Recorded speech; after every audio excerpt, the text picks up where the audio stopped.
संगठन में कुशल रणनीतिकार रहे और उत्तर प्रदेश सरकार में स्वतंत्र प्रभार राज्य मंत्री जेपीएस राठौर आज अपने गृह जनपद शाहजहांपुर पहुंचे हैं और यहां पर उन्होंने भाजपा की सक्रिय सदस्यता भी ग्रहण की है।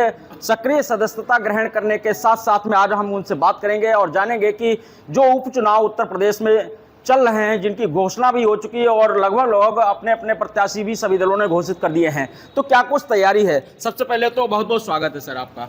आपका बहुत बहुत धन्यवाद। उत्तर प्रदेश में उपचुनाव एक जो चर्चाएं इसमें गर्म हैं, लगातार समाजवादी पार्टी और भाजपा अपनी अपनी तैयारियां कर रहे हैं और ये एक हिसाब से कहा जाए तो नाक का भी चुनाव है, तो कैसे देखते हैं? इस उपचुनाव में समाजवादी पार्टी का अहंकार चकनाचूर हो जाएगा और जिस तरह से इन्होंने पिछले लोकसभा चुनाव में आरक्षण के नाम पर, संविधान के नाम पर और खटाखट योजना के नाम पर झूठ बोलकर जनता को बरगलाकर वोट लेने का काम किया है, जनता सब समझ चुकी है और तैयार बैठी है। जिस तरीके से जनता ने करारा जवाब हरियाणा में दिया है, उसी प्रकार से उत्तर प्रदेश उपचुनाव में भी जनता यहां पर इनको करारा मुंहतोड़ जवाब देगी और भारतीय जनता पार्टी 9 की 9 सीट उत्तर प्रदेश में जीतने का काम। लेकिन अखिलेश यादव लगातार जो बात की जा रही इंडिया गठबंधन की, कांग्रेस ने यहां चुनाव लड़ने से मना कर दिया है। अब ऐसे में समाजवादी पार्टी के चुनाव चिन्ह पर इंडिया गठबंधन चुनाव लड़ने जा रही है। वो संविधान के साथ साथ में सौहार्द का भी नारा दे रहे हैं इस बार, और पीडीए के का नारा जो उनका पहले था वो इस बार भी उसको फलीभूत करते हुए आगे बता रहे हैं कि भाजपा को नकार दिया गया है और जो भी सीटें उपचुनाव में हैं इंडिया गठबंधन जीतने जा रहा है और भाजपा कहीं दूर दूर तक नजर नहीं आएगी। देखिए, समाजवादी पार्टी और सौहार्द, ये मुंह में राम बगल में छुरी, तो ये बोलते कुछ हैं करते कुछ हैं।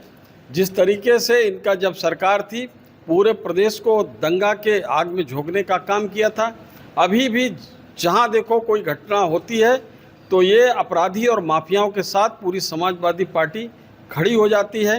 पूरा संरक्षण करने का काम अपराधियों माफियाओं को प्रदेश में समाजवादी पार्टी कर रही है।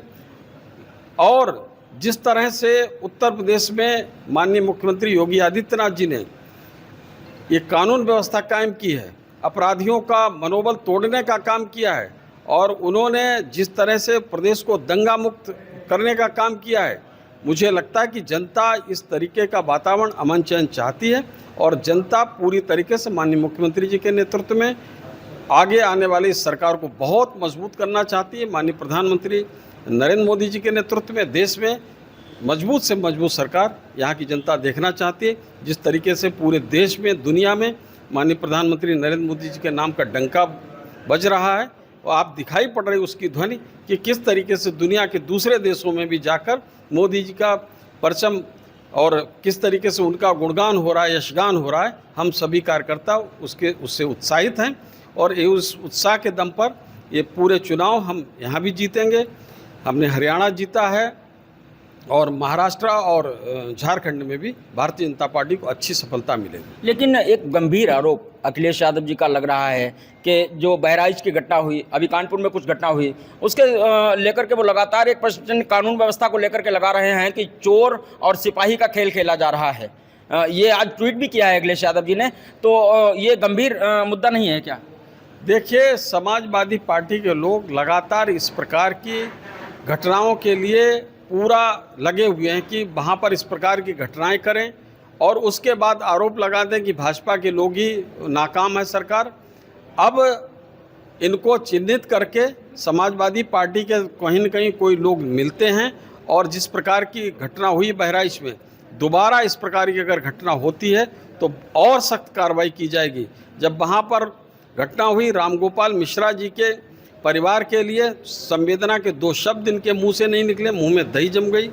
और वहीं दूसरी तरफ जिन अपराधियों के खिलाफ पुलिस ने कार्रवाई की, उनकी टांग में गोली लगी, तो उसको लेकर कह रहे हैं कि एनकाउंटर फर्जी है, ऐसा है वैसा है। यानी अपराधियों के साथ वो खड़े हुए के दिखाई पड़ते हैं। जो पीड़ित पक्ष है, जिसका घर बर्बाद हो गया राम गोपाल मिश्रा, उसके लिए इनके पास दो शब्द नहीं है। तो ये दोहरी नीति इनकी चलेगी नहीं, जनता समझ चुकी है और करारा जवाब इनको अगले चुनाव में दिखाना पड़ेगा। उपचुनाव में भाजपा क्या स्थिति में है? उपचुनाव में बहुत अच्छी स्थिति में है भारतीय जनता पार्टी। आप देखिएगा जिस तरीके से हरियाणा में बदलाव आपको दिखाई पड़ा है, कोई नहीं कह रहा था क्या होगा, और इसी तरीके से 9 की 9 सीट भारतीय जनता पार्टी जीतेगी और एक इतिहास रचने का काम उत्तर प्रदेश में होगा। तो ये हमारे साथ बात कर रहे थे स्वतंत्र प्रभार राज्य मंत्री JPS राठौर जी, जो कि दावा कर रहे हैं कि उत्तर प्रदेश में भाजपा उपचुनाव की सभी 9 की 9 सीटें जीतने जा रही है। शाहजहांपुर से TV9 भारतवर्ष के लिए अरविंद त्रिपाठी।